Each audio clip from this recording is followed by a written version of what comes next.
my name is Caroline Poland, and I'm the founder and CEO of Poland and Associates Consulting. Today, I'm going to talk a little bit more about the window of tolerance and how that impacts your life.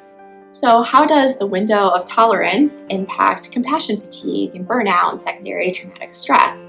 Well, if you haven't watched the other videos that I've done on the nervous system and trauma in the body and the other videos on window of tolerance, you might want to go and watch those first, just because I really believe that understanding biology of our body, at least at that surface level, is so important because it normalizes our responses, but also because we're present in the here and now moment in our bodies, it allows us to be aware of those tiny fluctuations. And once we know and are aware that something is happening, then we can do something about it. And because we can't change what we don't know, we need to know the thing first. And in this case, we need to understand biology of the body and our sympathetic and parasympathetic nervous system so that we can have that healthy balance and stay in that window of tolerance. So part of what happens when we experience something like compassion fatigue or secondary traumatic stress is there's been this slow accumulation of situations that have built up, and then there's that final thing, like I've talked about in the former compassion fatigue videos, that really just flip us over and we start to experience secondary traumatic stress or burnout or compassion fatigue. And so one of the things that really helps us to navigate those things, not only does it serve as a protective factor, but it points the way to some of the work and strategies that we can use in the future if we do hit compassion fatigue, which again is simply just that cost of caring, is to work on understanding our window of tolerance and widening that window of tolerance. And so for those of us who are in people helping professions and professions that just put us at more of a risk for compassion fatigue, burnout, and secondary traumatic stress, our proactive work on understanding that window of tolerance and what are the activating events that kick us out of that window of tolerance into hyperarousal or hypoarousal. And again, those characteristics are here.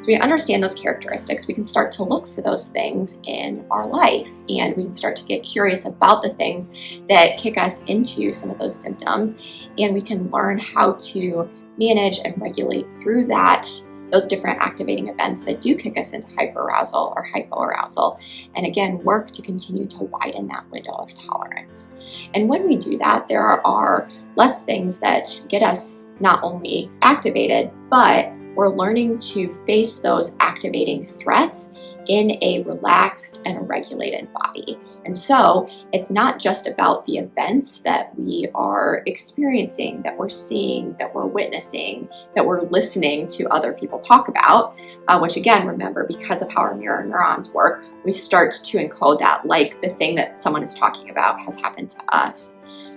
We begin to widen that window of tolerance. We can face that threat in a relaxed body, maintaining that balance between our amygdala and our prefrontal cortex, so that as we listen to stories, or so when we're facing those hard things at work, when we have a lack of resources, which can lead to burnout, we can begin to stay more into that window of tolerance, and we don't have to hit hyperarousal or hypoarousal, which really wears down on our energy and our immune system and our ability to connect and plan, play, learn, all of those things that we need that are the protective factors and the buffers against compassion fatigue. So again, as I've talked about in my other videos with compassion fatigue,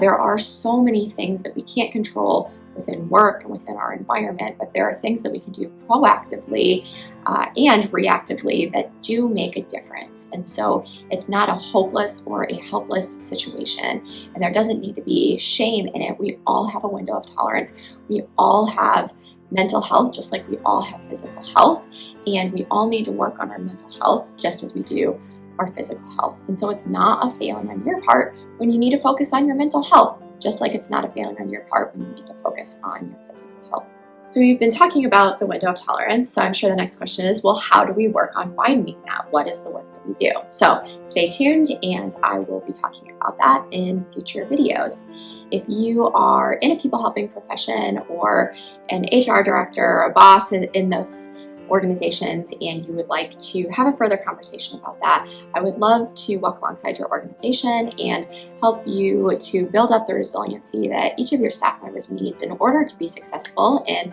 protecting against compassion fatigue and burnout and secondary traumatic stress. The more proactive we can be, the less often we will hit that. And I think that that's so important as part of supporting our organizations and supporting our employees well. You can find me on Facebook and Instagram at Poland & Associates. My website is polandassociates.com, and subscribe to this YouTube channel so that you won't miss future videos.